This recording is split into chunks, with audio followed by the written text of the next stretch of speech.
అందరికీ జై శ్రీరామ్.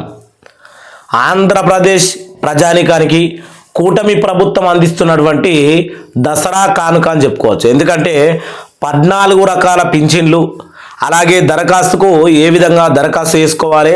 చాలామంది మొన్న ఎన్టీఆర్ భరోసా గురించి వీడియో తీసినప్పుడు దాని కింద కామెంట్ ఏవైతే మీరు చేయడం జరిగిందో వాటికి ఇప్పుడు నేను తప్పకుండా రిప్లై ఇస్తా. వితంతు పింఛన్లు, అలాగే ఇంట్లో ఒక దివ్యాంగుల పింఛని వస్తున్నప్పుడు అది లెక్కలోకి రాదు. అలాగే ఒక వృద్ధాప్య పింఛన్ అనేది ఖచ్చితంగా రావడం జరుగుతుంది. లేదంటే నెలకు 1500 రూపాయలు ఆడపిల్లకు ఎవరైతే మన కూటమి ప్రభుత్వం ఇస్తా అని చెప్పిందో దానికి కూడా అప్లికేషన్ పెట్టుకోవచ్చు. ముందుగా వృద్ధాప్య పింఛన్లు, అలాగే 14 కేటగిరీల పింఛన్లో వృద్ధాప్య పింఛన్, దివ్యాంగం పింఛన్, బీడీ కార్మికులు, అలాగే చేనేత, అలాగే వడ్రంగి, ఇలా ఎన్ని రకాల పింఛన్లు ఉన్నాయి, ఎప్పుడు దరఖాస్తు చేసుకోవాలి, అర్హులు ఎవరు, మనకు ఇన్కమ్ సర్టిఫికేట్లో ఎంత అర్హత అంటే ఎంత మనీ అంటే మనకు ఆదాయం ఎంత ఉంటే ఈ యొక్క పింఛన్కి మనం ఎలిజిబుల్ అవుతాం అనే విషయాన్ని ఈ వీడియోలో షార్ట్కట్లో మీకు చెప్పబోతా ఉన్నా. ప్రతి ఒక్కళ్ళు వీడియోను ఛానల్ అయితే సబ్స్క్రైబ్ చేసుకొని వీడియోకు జస్ట్ లైక్ కొట్టుర్రి.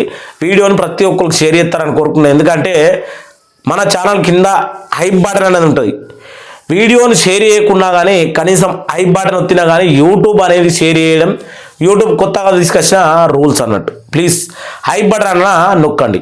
ఇక ప్రతి ఒక్కరికి ఈ వీడియోలో ఖచ్చితంగా డీటెయిల్గా ఎన్టీఆర్ భరోసా గురించి అయితే చెప్పబోతా ఉన్నా. వీడియో లెంతీగా ఉన్నా చూస్తారని మాత్రం కోరుకుంటున్నా లాస్ట్ వరకు.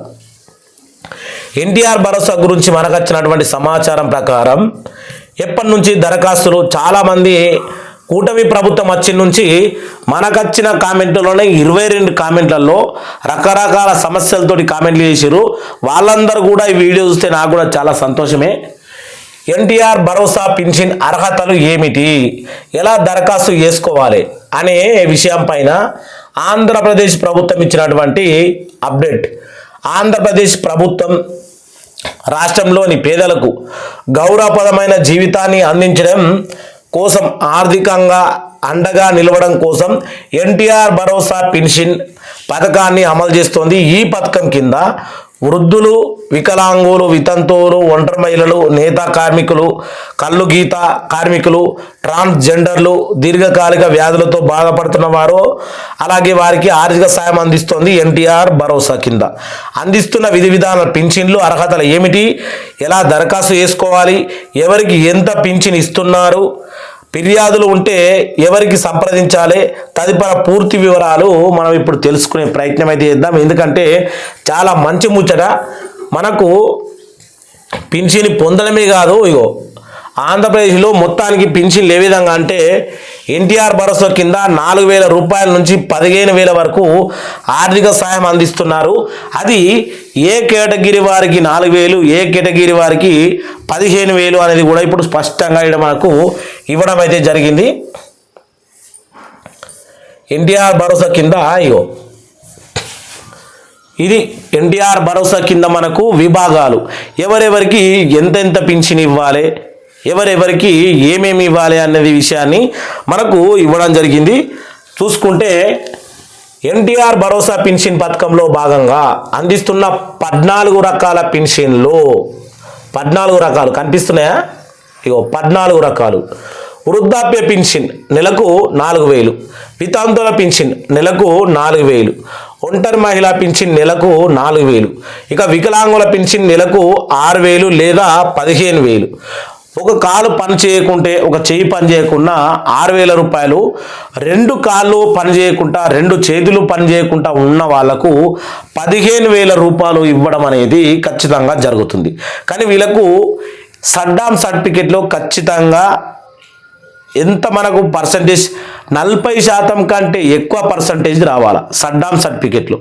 మీరు ఖచ్చితంగా వికలాంగుల కేటగిరీలో ఉన్నవాళ్ళు సడ్డాం సర్టిఫికెట్లో ఒకసారి చూసుకున్న తర్వాత ఇంకా మీరు కామెంట్లో చెప్పచ్చు, లేకపోతే అడగచ్చు కూడా. కళ్ళు గీత కార్మికులకు పింఛన్ నెలకు 4,000, నేత కార్మికులకు పింఛన్ నెలకు 4,000, మత్స్య శాఖాకారులు అంటే చేపలు పట్టే వారికి నెలకు 4,000 పింఛన్, ఇక యాంటీ రెటోరియల్ దేఆర్టీ అంటే వారికి ఈ బ్రాకెట్లో ఏఆర్టీ పింఛన్ నెలకు 4000, సాంప్రదాయ చర్మకారుల పింఛని నెలకు 4000 అంటే చెప్పులు కుట్టే వాళ్ళకు అన్నట్టు. ట్రాన్స్జెండర్ పింఛన్ నెలకు 4000, డప్పు కళాకారులకు కూడా 4000. ఇక మనకు సిడికేరియా పింఛన్ ఇక్కడ కూడా 10,000 రూపాయలు వీళ్ళకు. సిడికేరియా పింఛన్ అంటే వీళ్ళకు ఆరోగ్యం బాగా లేని వారు. సైనిక సంక్షేమ పింఛని నెలకు 5,000. అమరావతి భూమి లేని పేదలకు పెన్షన్ నెలకు 5,000 రూపాయలు.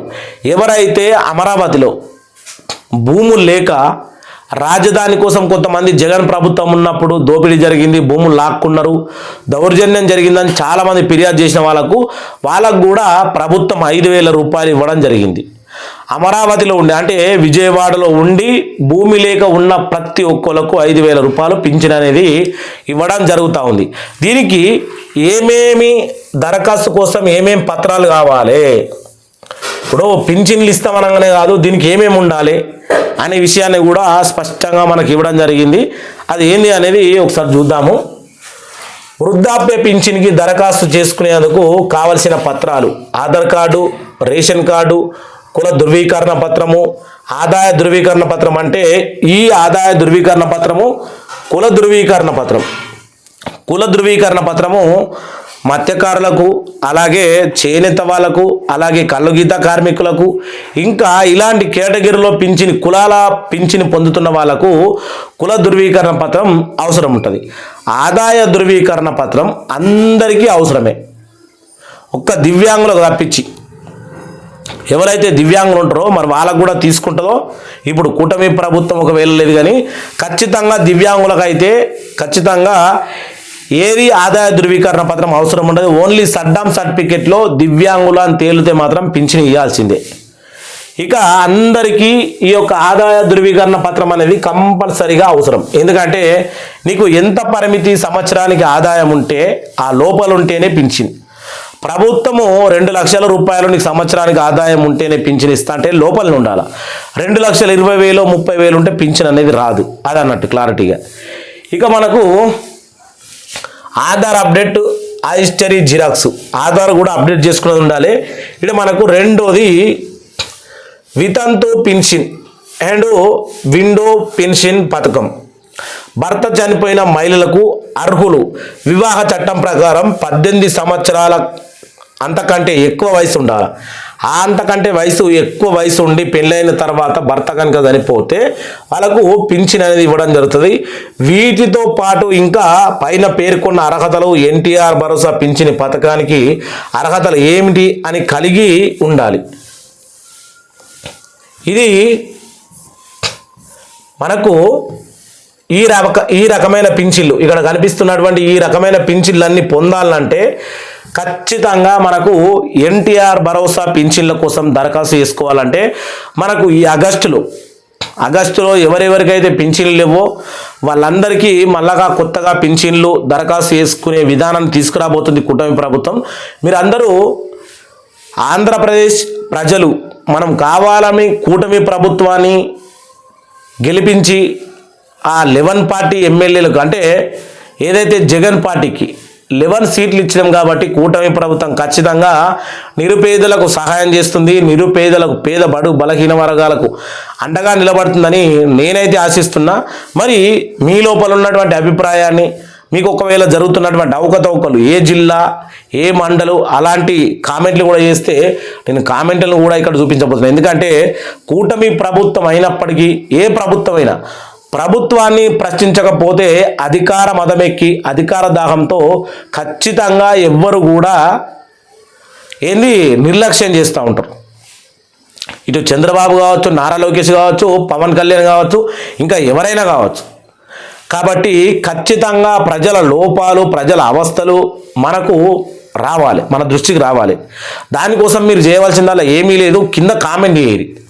పెద్ద ఎత్తున మీకు జరుగుతున్నటువంటి ఏదైనా మీకు పింఛన్లో ఎవరైనా అధికారులు ఈ మధ్యలో ఆంధ్రప్రదేశ్ అధికారులు ఏ విధంగా మారారంటే ప్రజలకు వ్యతిరేకంగా మరి అసలు ఈ యొక్క కూటమి ప్రభుత్వం పవర్ చూపెడతలేదా, లేకపోతే కూటమి ప్రభుత్వం అంటే భయం లేదా తెలియదు, కానీ ఆంధ్రప్రదేశ్లో ఉన్నటువంటి అధికారులు ప్రజలకు సహకారం చేస్తలేరు అనేది 99%.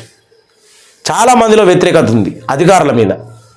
దాని మీద కూడా మీరు కింద కామెంట్ చేయాలని కోరుకుంటూ, ప్రతి ఒక్కరికి ఈ వీడియో చూసిన వాళ్ళకు ధన్యవాదాలు. మన ఛానల్ అయితే సబ్స్క్రైబ్ చేసుకోరు కదా, అందరూ వీడియోని అయితే అందరికి షేర్ చేయరి. ప్రతి ఒక్కరికి జై శ్రీరామ్, జై జై శ్రీరామ్.